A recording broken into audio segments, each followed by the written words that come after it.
Thank you all for being here today. We know that domestic violence is one of the most underreported crimes to law enforcement.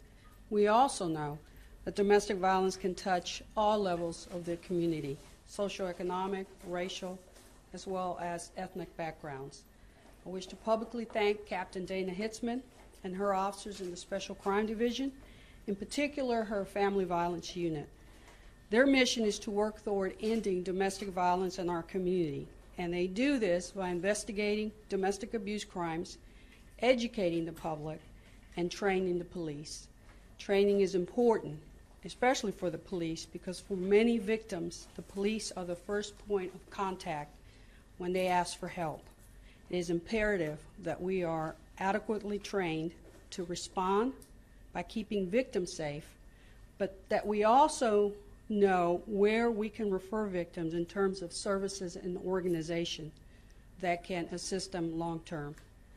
In the year 2015, Harris County had 34 intimate partner deaths that were the direct result of domestic violence. This year to date, the Houston Police Department has responded to 21,639 reports of domestic violence. We have filed over 4,000 cases, and we have made 3,188 arrests as a result of domestic violence offenses. 16% of the murders in our city have a direct domestic violence element to it. So an initiative to address domestic violence recently occurred in our South Geshner area, where the Patrol Division, Special Victims, PACA, which is the Police and Clergy Alliance, and Crime Stoppers went door to door at several apartment complexes in the community to educate on family violence, its devastating effect on the family, services that are available, and more importantly, to reiterate that family violence is against the law. As an agency, we are committed to doing more of these types of initiatives. We're also committed to continuing our collaboration with the Harris County Domestic Violence Coordinating Council and the Houston Area Women's Center, because through these collaborations, victims receive a more targeted and coordinated response that not only includes our piece of it, the law enforcement, but also prosecutors, the medical community, counselors, and shelters. And to enhance our department's response to both sexual assault and domestic violence in collaboration with the Houston Area Women's Center, this training year, which began for us in September, the Houston Police Department will be training all classified police officers on the neurobiology of trauma. The goal is to better equip police officers in recognizing and understanding the impact of trauma on victims and how we can better respond and conduct effective investigations. So please help us get the message out. Speak up, speak out, and help us make a difference in domestic violence cases. Thank you. Good morning. I'm Rebecca White. I'm the president and CEO at the Houston Area Women's Center. Since 1977, the Houston Area Women's Center has worked to end domestic violence by assisting survivors in their efforts to move their lives forward. We provide shelter, counseling, and advocacy to support them in building lives free from the violence that they've experienced. And we're working to end the violence before it ever starts through our prevention and education programs. Ending domestic violence is a tall order indeed. But the good news is that we're not working on this alone. We are very fortunate to have awesome partners working with us. To end violence, we must focus our efforts on three fronts: supporting victims of violence in establishing violence-free futures, holding abusers accountable for the crimes they've committed, and working to change the underlying beliefs and attitudes that generate and sustain violent behavior.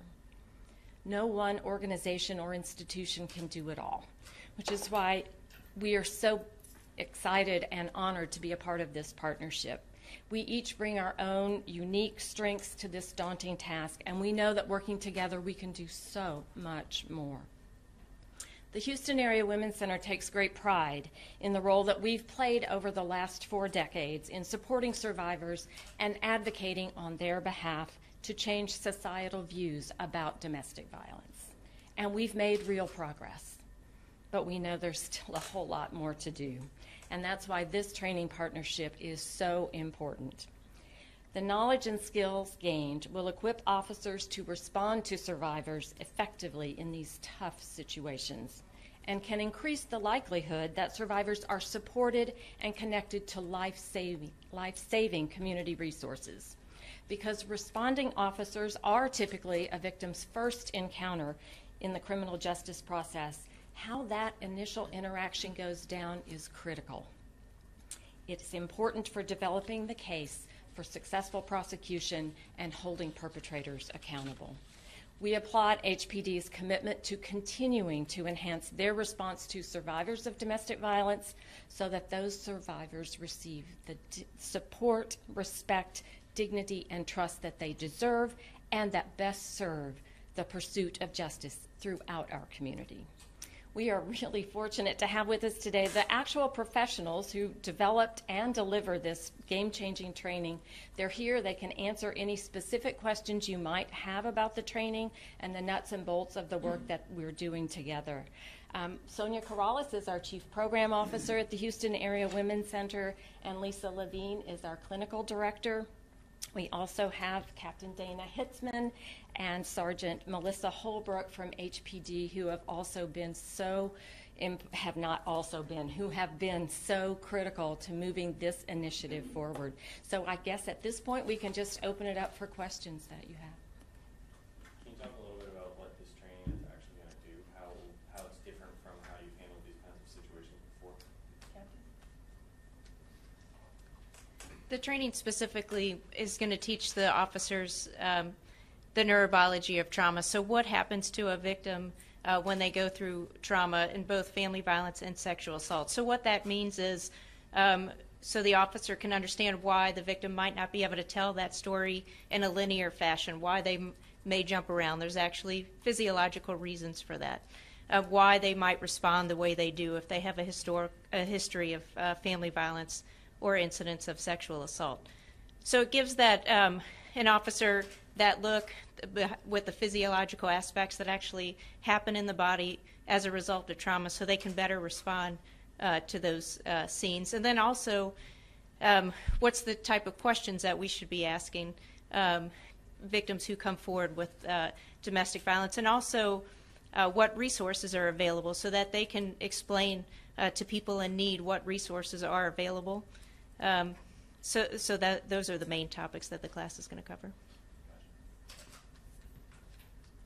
Hold on.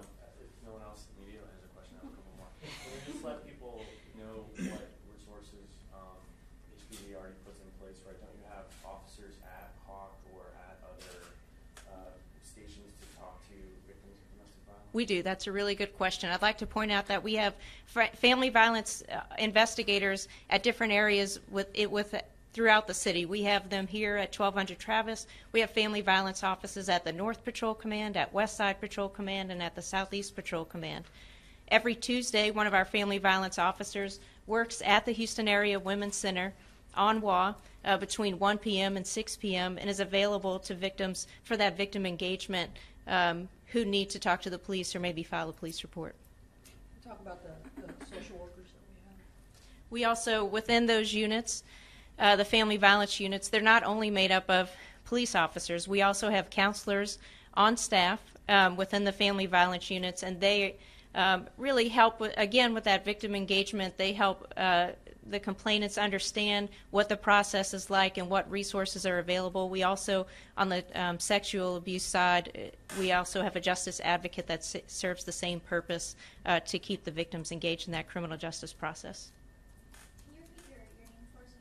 It's Dana, D-A-N-A, Hitzman, H-I-T-Z-M-A-N, and I'm the captain of the Special Victims Division.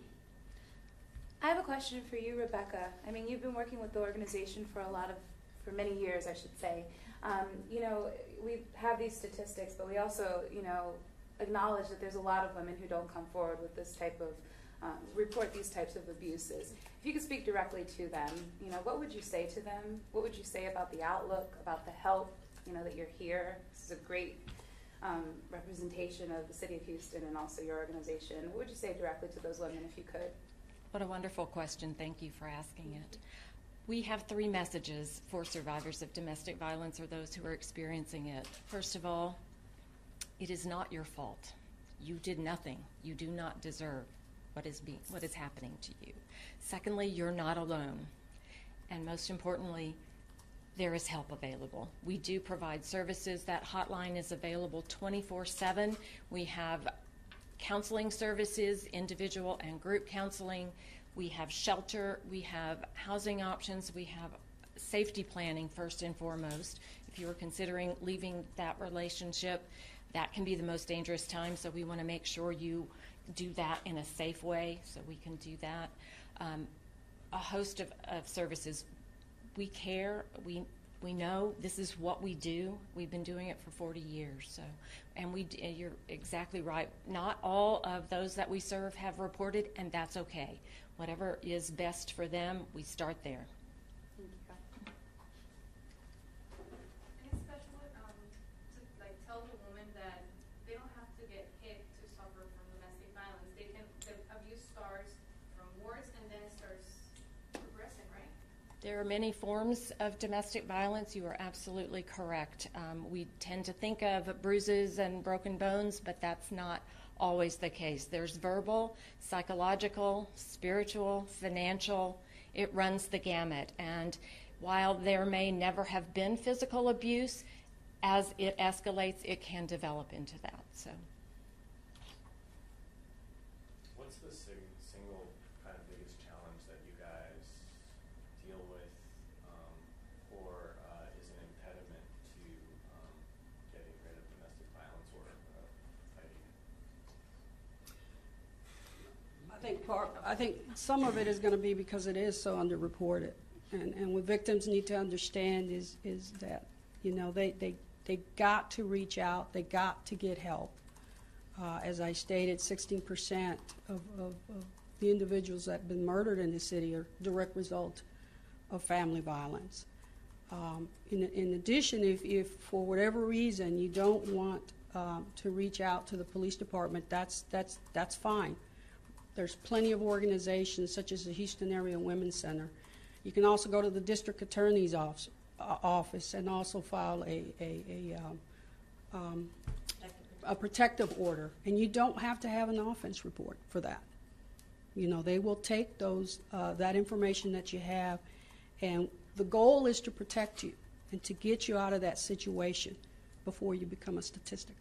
Why do you think it's so underreported? I think some of it is because it is involving loved ones, family. It could be embarrassment, it could be fear, it could be a series of things. He or she could be the main breadwinner in the family, and they don't want to disrupt that. There's a whole series of things that are involved when you're talking about a dysfunctional family. My question is for the Houston Area Women's Center. Are there any specific requirements in order for a person to receive help from your center? absolutely not. We provide services to everyone at no charge. They're completely confidential. That is an important thing to know. And when we think of domestic violence, we do typically think of women as being the victims, but it runs the gamut. All socioeconomic, both genders. Anyone can experience it.